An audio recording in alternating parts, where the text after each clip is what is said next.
कहीं उनके पुत्र की इस वर्ष मृत्यु न हो जाए। इसलिए उन्होंने अपने मन में विचार किया कि यदि यह दुर्घटना उसके सामने हो गई तो वे इसे कैसे सहन कर सकेंगे। अस्तु उन्होंने देवीदास के मामा को बुलाया और कहा कि हमारी इच्छा है कि देवीदास 1 वर्ष तक काशी में जाकर विद्या अध्ययन करे और उसको अकेले ही न छोड़ना चाहते, इसलिए साथ में तुम चले जाओ और 1 वर्ष के पश्चात उसको वापस लौटा लाना। सब प्रबंध करके उसके माता पिता ने काशी जाने के लिए देवीदास को एक घोड़े पर बैठाकर उसके मामा को उसके साथ कर दिया, किंतु यह बात उसके मामा या किसी और से नहीं कही। धनेश्वर ने सप्रतीक अपने पुत्र को मंगल कामना तथा दीर्घायु के लिए भगवती दुर्गा की आराधना और पूर्णमासियों का व्रत करना प्रारंभ कर दिया। इस प्रकार बराबर 32 पूर्णमासी का व्रत पूरा किया। कुछ समय पश्चात एक दिन वह दोनों मामा और भांजा मार्ग में रात्रि बिताने के लिए किसी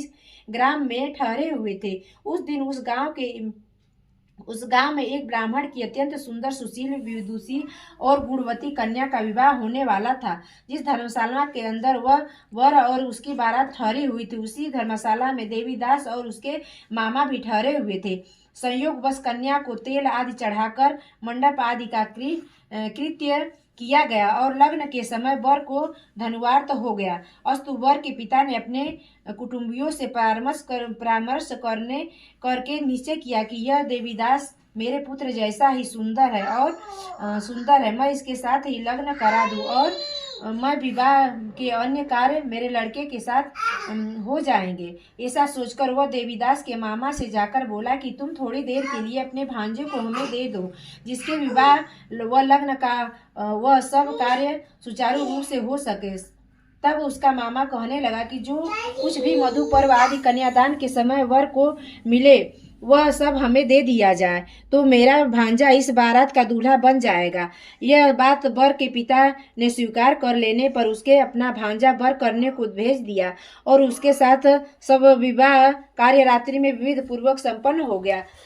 पत्नी के साथ वह भोजन न कर सका और अपने मन में सोचने लगा कि न जाने यह किसकी स्त्री होगी। वह एकांत में इसी सोच में गर्म निश्वास छोड़ने लगा।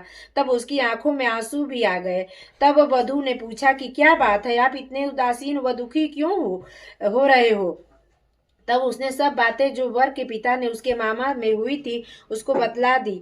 तब कन्या कहने लगी कि यह ब्रह्मा विवाह के विपरीत है, कैसे हो सकता है। देख, देव, ब्राह्मण और अग्नि के सामने मैंने आपकी ही अपना पति बनाया, इसलिए आप ही मेरे पति हैं। मैं आपकी ही पत्नी रहूं।